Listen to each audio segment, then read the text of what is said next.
conquer those bad thoughts to right thoughts. Hello guys, this is Yundel. Thank you so much for dropping here in my channel today. And today's share is about conquering those bad thoughts. How can we change that to the right thoughts? Guys, remember that words have power. When those thoughts, we can verbalize it and say it the right thoughts. Verbalize the right thoughts and not the bad thoughts. Guys, this is just really a reminder because every day, many times I heard people saying bad words. They prioritize to say the bad words than the good words. And that comes from their thoughts, right? It comes from their thoughts. It comes from their mouth right away. And remember, our mouth have power. Our words have power. There is power in your own tongues. So we must be careful what we are saying in our tongue. To conquer those bad thoughts, those bad words, we have to remember the good thoughts, remember the good words, remember that words have power. So guys, I am not perfect. I am sharing this with you every day because I am still working with myself. I am still struggling every day, but I am not using any bad words. I am not using any bad thoughts. And how come? How come? I have to change the words. I have to chase the right words. And it becomes easier for you to acknowledge those words when you have written it down. Therefore, once again, journaling is very important. Write it down. All the good words, all the good feelings, all the good right words. You have to write it down and memorize it or plant it in your mind that these are the words I am using every day to empower myself, to give me the good feelings, to give me hope and inspiration, even we are struggling. And you are the only one who can create that words from your own experience, from what life you want to live. You know what is the best life for you, right? If you begin to write it down one by one, therefore guys, it is very important. Journaling, writing it down, acknowledging it is very important. If you can do it, it becomes easier for you to verbalize it, to say it again and again, and to conquer these words. It begins with your simple thought.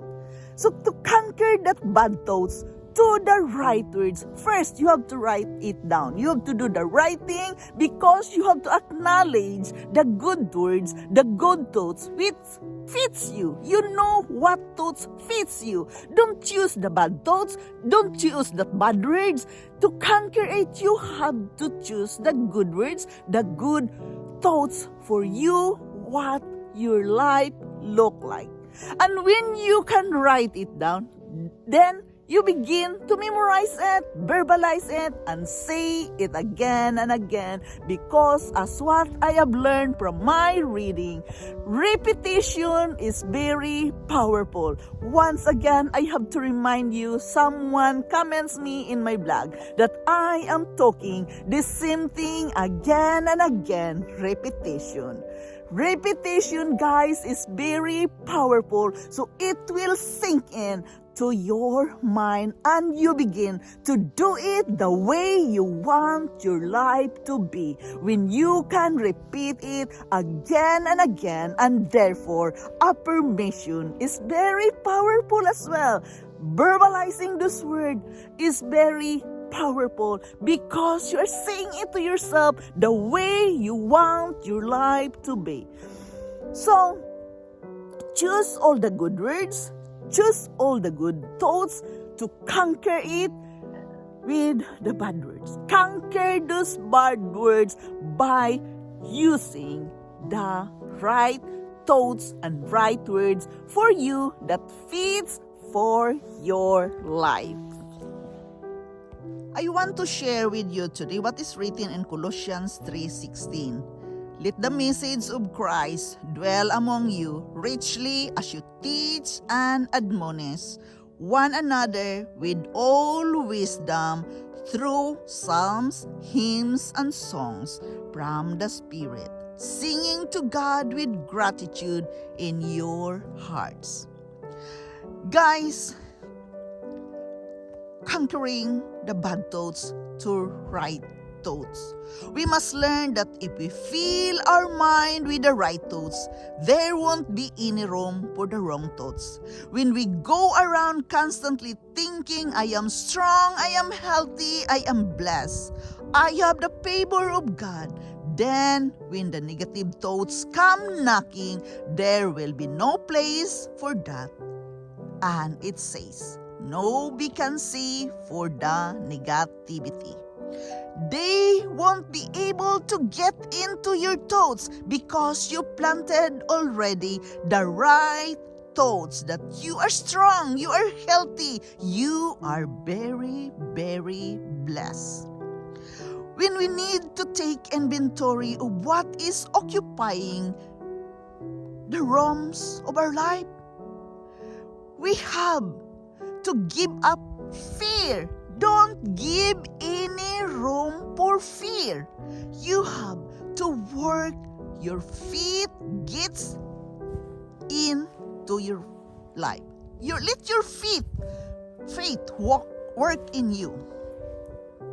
There's no room for both bad thoughts and right thoughts. There's no room for that. All we can do is work for the right thoughts and give more room to our right thoughts.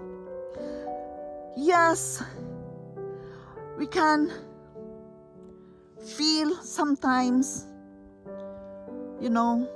hardships, barely get by, and never luck. But guys, remember, we'll never make it to the right thoughts if we keep thinking on that. To conquer those bad thoughts, we have to create positivity in our mindset. Thinking increase, thinking promotion, thinking an abundance life. You have to plant that in your mind instead of thinking the bad thoughts. Guys, we must quit giving space in our mind to our problems and self-pity. There you are, work with your self-pity. Tell those negative words and negative thoughts, there's no room for you here. I've only got a room for my right thoughts. Thinking increase, thinking promotion, thinking blessing and abundance in your life. Give more space for that. And remember to say it to yourself, my new resident is faith, joy, peace, healing, and victory. And we must let God say about what He have made for us. He made a permanent home for us with all the positive, right thoughts.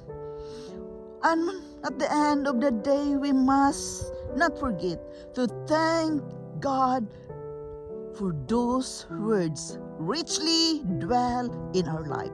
Thanking Him for the wisdom, thanking Him for the gospel of songs, thanking Him for the blessing, thanking Him of the Holy Spirit that filling in our mind, thanking Him and declaring that every fear and doubt, there is no space in our mind.